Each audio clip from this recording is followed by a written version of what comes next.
everyone, how are you today? I'm driving here to show you a little bit of Ireland.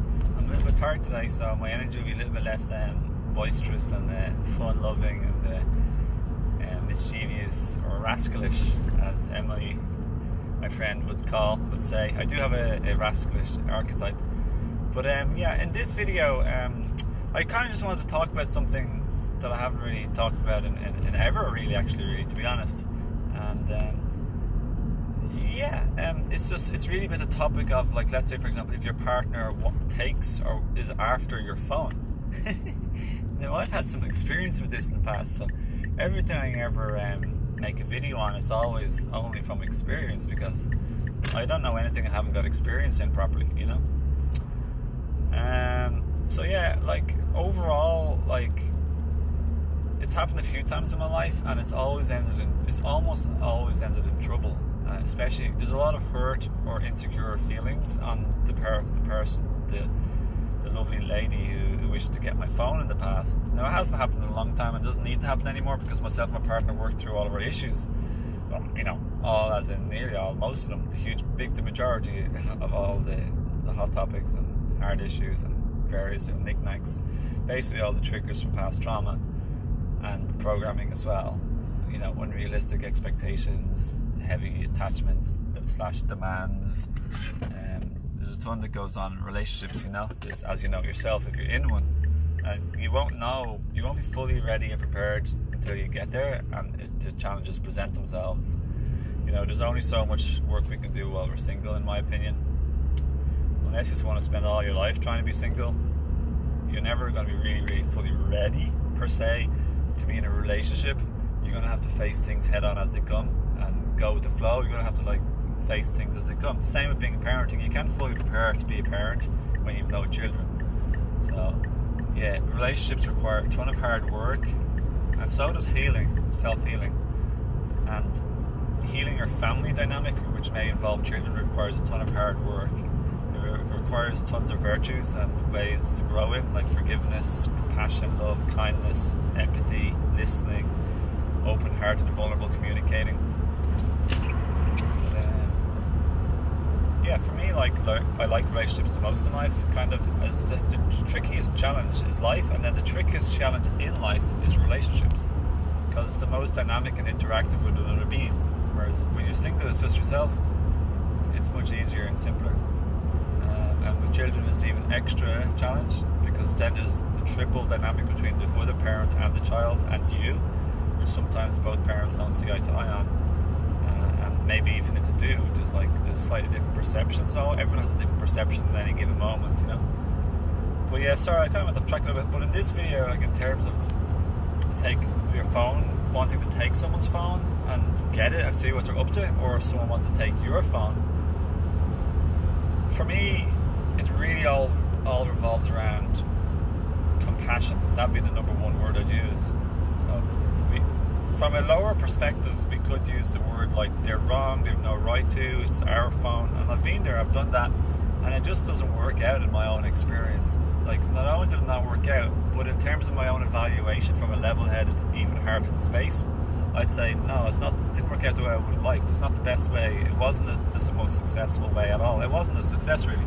It was a failure. Just light-hearted judgment, you know? Light-hearted evaluation, but serious evaluation. So, for me, what would have worked out is, for me, if this ever happens to you, or if it's already happened and you're trying to figure out what to do next time, or how to fix the situation if you're having a quarrel about this topic. One, for what I do right now is, if my partner, my beautiful beloved partner, was insecure, was feeling worried, anxious, fearful, or upset about me possibly talking to other girls or something like that, okay? Or lying or deceiving her behind her back. You see, I'd want to have compassion. I'd just let her look. I'd let her look happily. I wouldn't want to resist anymore, because in the past I resisted, and it creates a fight, a big, like, collision, head to head, and then all emotions can come up, and fighting and disputes and big, huge blow-ups have happened in my past. Not loads of times, but sometimes, and there's enough, big enough and bad enough that it's not the best option.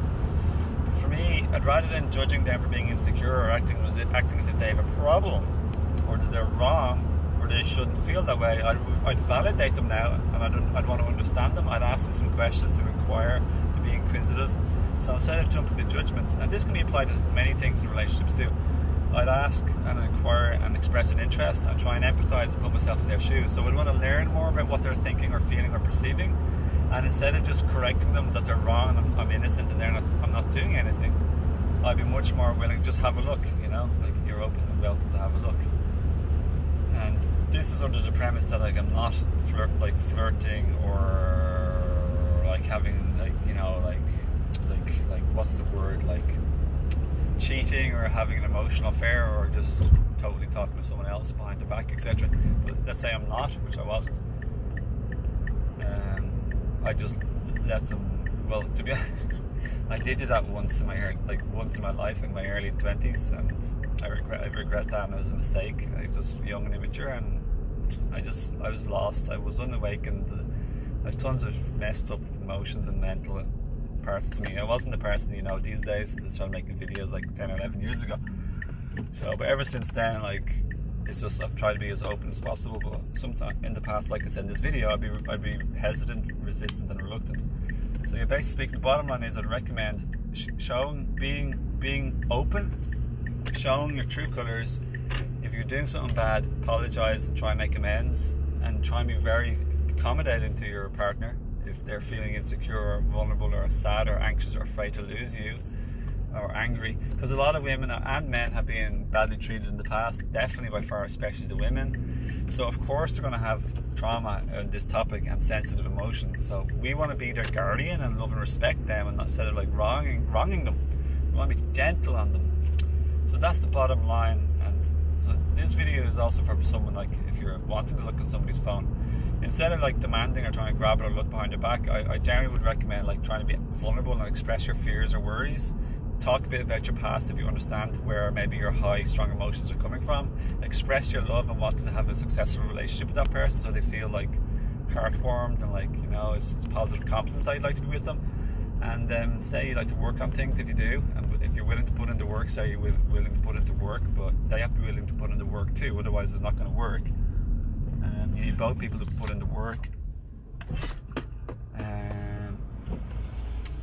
And yeah, just we want transparency and openness. You know, we want transparency and openness. You want people to be able to trust each other, and you don't want anyone like lying, hiding, and cheating on you behind your back. So like in my relationship, like it's just gone from like strength to strength, better and better over time. But there's many ups and downs along the way. But overall, it's been on an upward graph like this. But yeah, it's much more like less ups and downs these days. Much more of like a good, stable, small increase, and it's wonderful. Like I'm in a really good relationship now. I've done all the hard work, and so has she. And I've learned from my past, and in this video, I'm just going to share with you my learning from my mistake. You know, my experience. And we both could have done it better. Like, but we learn as we go along. That's all we can do. And I hope this video helps you have a smoother ride. And a more intimacy, more vulnerable and open, honest connection where you can both love and trust and feel comfortable with each other, and feel comfortable with sharing your like innermost, tenderest feelings, and speak to each other with as much kindness, compassion, love, and forgiveness and understanding as possible. And I hope this video helps. Lots of love, my friends. Thanks for watching. Give it a share and a like, and help others. See you again next time. Have a beautiful day, but have the most beautiful day.